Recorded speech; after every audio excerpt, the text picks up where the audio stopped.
ഇപ്പോൾ ആ കുട്ടിയുടെ സ്ഥിതി അറിയണ്ടേ? നല്ലൊരു അച്ഛനായി, സോഷ്യൽ മീഡിയയിൽ സെലിബ്രിറ്റിയെ പോലെ നിറഞ്ഞു നിൽക്കുന്ന ലക്ഷങ്ങൾ ഫോളോവേഴ്സ് ഉള്ള ധ്യാനഗുരുവാണ് അച്ഛൻ.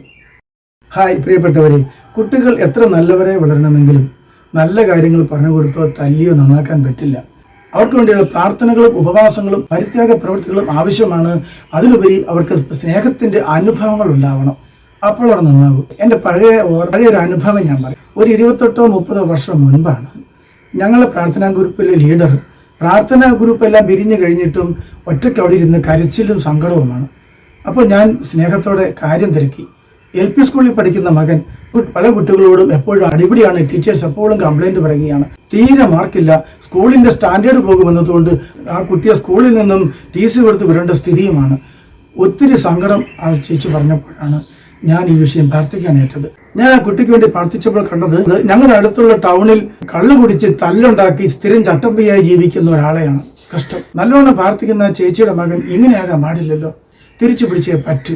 അങ്ങനെ ഞാൻ പ്രാർത്ഥിക്കാൻ തുടങ്ങി.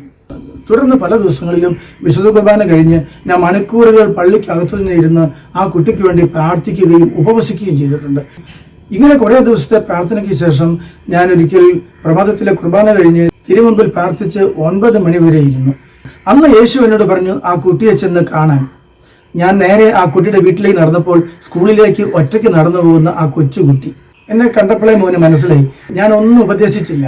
ആ മോനെ ഒന്ന് ചേർത്ത് പിടിച്ചിട്ട് മോൻ നല്ല മിടുക്കനല്ലേ, നന്നായി പഠിക്കും, ഇനി അടിപിടി ഒന്നുമില്ല അല്ലേ, എല്ലാം നിർത്തിയില്ലേ, ആ മിടുക്കൻ എന്ന് പറഞ്ഞ് ഞാനൊരു ഉമ്മ കൊടുത്തു.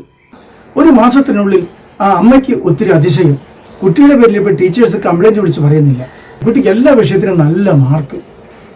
അതിശയകരമായി ടീച്ചേഴ്സിനും അതിശയം, ഈ അമ്മയ്ക്കും അതിശയം. ഈ അമ്മ കുട്ടിയോട് ചോദിച്ചു, എന്താണ് നിനക്ക് ഇങ്ങനെ ഒരു മാറ്റം വരാൻ കാരണം? ആ കുഞ്ഞ് പറഞ്ഞു, ആ അങ്കിള് വഴിയിൽ വെച്ച് എനിക്കൊരു ഉമ്മ തന്നില്ലേ, അന്ന് മുതല് ഞാൻ അടിപിടി കൂടുന്നില്ല, നന്നായി പഠിക്കാൻ പറ്റുന്നുണ്ട് എന്ന് പറഞ്ഞു. പ്രിയപ്പെട്ടവര്, നമ്മുടെ കുട്ടികൾക്ക് കൂടുതൽ നന്നാവണമെങ്കിൽ പ്രാർത്ഥനയും ഉപവാസവും വേണം, പരിത്യാഗവും വേണം. അതിലുപരി സ്നേഹത്തിന്റെ പ്രവൃത്തികൾ വേണം. എന്റെ അത്ര നടത്തിയ ഉപവാസത്തിന്റെയും പ്രാർത്ഥനയുടെയും ഫലമൊക്കെ ആ സ്നേഹ ചുംബനത്തിലൂടെ ഉമ്മയിലൂടെ കുട്ടിയിലേക്ക് ചെന്നു. അതുമായി ബന്ധപ്പെട്ട ചില ആന്തരിക പ്രശ്നങ്ങൾ അതിനാൽ പരിഹരിക്കപ്പെട്ടു.